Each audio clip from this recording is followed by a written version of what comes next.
It looks like Matheus Cunha will be joining Manchester United. Is he the perfect fit or not? Kim and Kweku are going to make that decision. Kim, I know you feel strongly. Look, he's a fantastic footballer, but it's a really bad signing in my opinion. Manchester United, the thing that they do not need is to buy more Mavericks. As we said off air, they need less noise, not more noise. And you're signing a player who hits it from 40 yards when he feels like it, when he feels like his teammates aren't good enough. He fights with assistant managers, he pokes people's glasses off, he gets sent off. That's not the profile of player that Manchester United need at the moment. And I think you're looking at it and you're thinking, okay, he scored 15 goals, which is a really good return. And he's exceptionally good to watch. He's a nice player to watch, which is why we feel all these fond feelings of him. But Manchester United are 16th. They're just signing the striker from 15th. It's not a groundbreaking, unbelievable signing whatsoever. And I think this happens every single year when Man United buy a good player, and because they spend loads of money on him, it's another £70 million signing, just like they did with Rasmus Højlund, just like they did with Xerxes. And I think in a year's time, we're going to be looking back on this and we're going to be looking, oh yeah, he got a few red cards, he scored a couple of nice goals, and they probably should have gone for someone who was a bit more of a sensible signing, as someone who's had more than one good season, if that's where they want to go, which is supposedly to the top of the Premier League again. Yeah, I don't think the Cunha goes backwards playing with better players. So I just feel like, obviously, Wolves are in a similar position in the league to Manchester United, but I think we can all agree Man United got better players, I would say. And so I think Cunha with better players around him, and the fact that at Wolves he was a big fish in a small pond. This season he didn't play for one manager that signed him. Like Gary Neville didn't sign him, Vitor Pereira didn't sign him, and so he doesn't have that. He doesn't have that affinity to those managers. He doesn't have the alignment to those managers because they're just managers at a football club that he thinks he's too good to be at.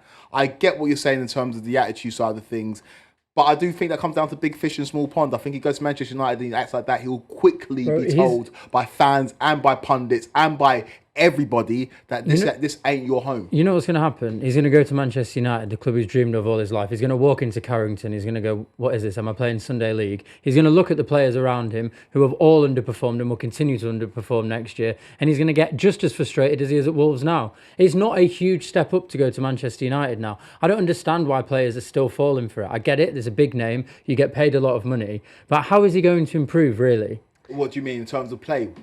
He's going to play under a manager that, again, I know that his stocks are very low, but I think he's a very good manager.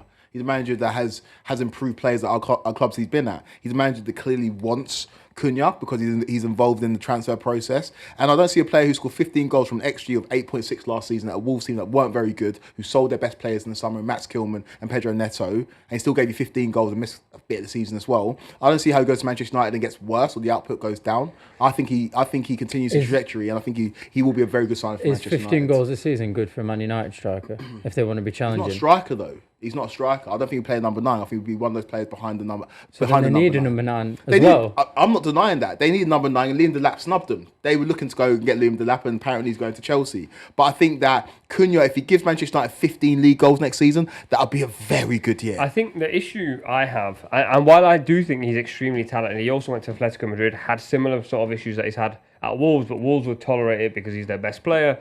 And they want to win games and they want to stay up. So you kind of go, listen, you can do whatever you want. And I'm not saying he's a bad character. We've seen the video of him with the kid this season. I'm sure he's a great character. Great PR for him. It was great PR. He did the celebration. I wonder if he'll do it at Manchester United. Probably not. But my issue is that you bring him into this Manchester United team next to Bruno Fernandez. And we already have our opinions, split opinions on Bruno Fernandez. And I think you've got one guy who thrives in chaos. Bruno Fernandez wants to shoot from 25 to 30 yards out constantly. And now you've got another one.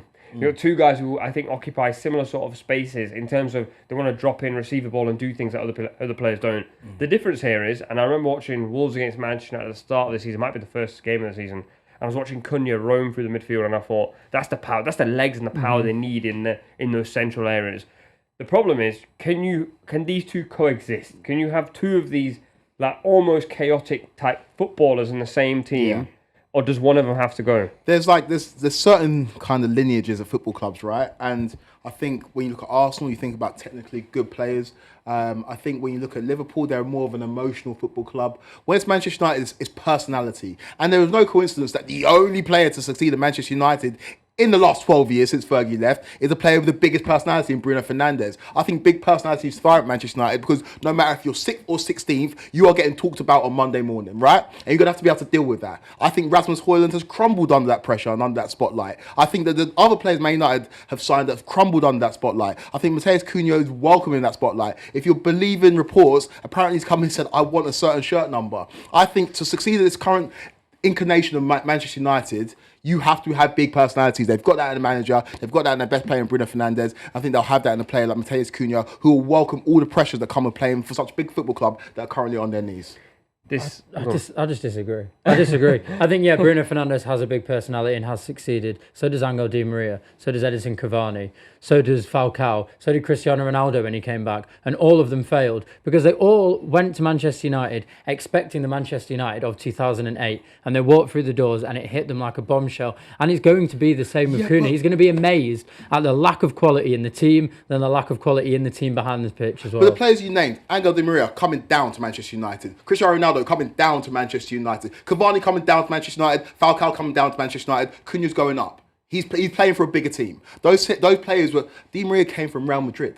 And within a few months, it's like, this is not Madrid. I don't want to live in Manchester either. No disrespect to Manchester. Cunha is aspirational, whereas those players were coming for a paycheck. Manchester United has changed their payment structure, and of course he's going to get a pay rise. But it's not a case of he's coming there to collect a check and play at a lower level. He's coming there to improve his career and improve as a player. And I think we're being very harsh to point out the misdemeanors, quote unquote, that he had earlier in the season as to why he won't succeed at Man United. So is it a stepping stone then? Because he's looking at this team, he's looking at them who finished thoroughly in the bottom half of the table. They're probably not going to win the league for at least the next 2, 3, 4 years.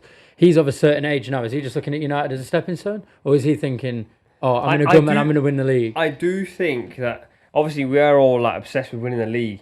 But like Eden Hazard said when his career went south towards the end, he said, I don't care about those things. He said, I just wanted to play football. And I don't know Matheus Cunha personally, so I can't say for sure. But I think there's certain players like him where he's just going, I want to play for Manchester United. Because in 20 years' time, his kids, his nephews, his nieces are going to ask, Dad, who did you play for? And respectfully, he's not going to say Wolves. But he wants to say Manchester. And I think to some players, that's valuable. But does that... I don't mind if that makes it a good signing for Matheus Cunha and his family and his personality. Does that make it a good signing for Man United? I'm split.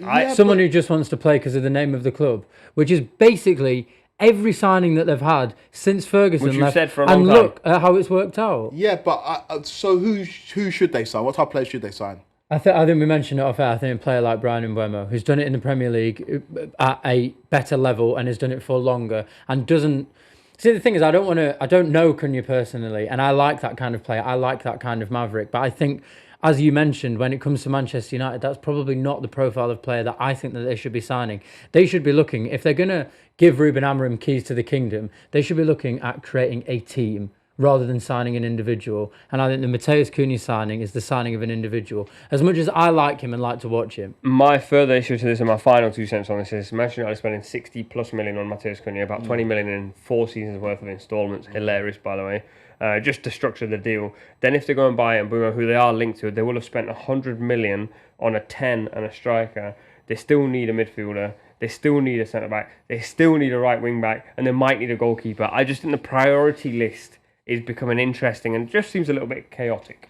Yeah, I think you've got a fair point in terms of the priority list. I think that if you're building a team, you need to figure out what you're doing in the midfield, right? Because a year ago, we were calling Kobe Manu generational, and now we can't start for Manchester United in a League Cup final or a Europa League final against a very poor Spurs side.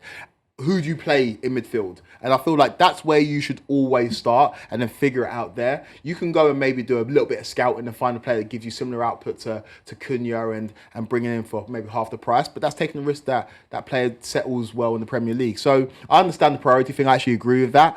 But the opportunity arose. Cunha, unlike Liam Delap, didn't care if Manchester United qualified for Europe or not. His heart was set on going to Manchester United. And the player wants to come and he's giving you output in the Premier League and you've got the funds to do it, go and do it.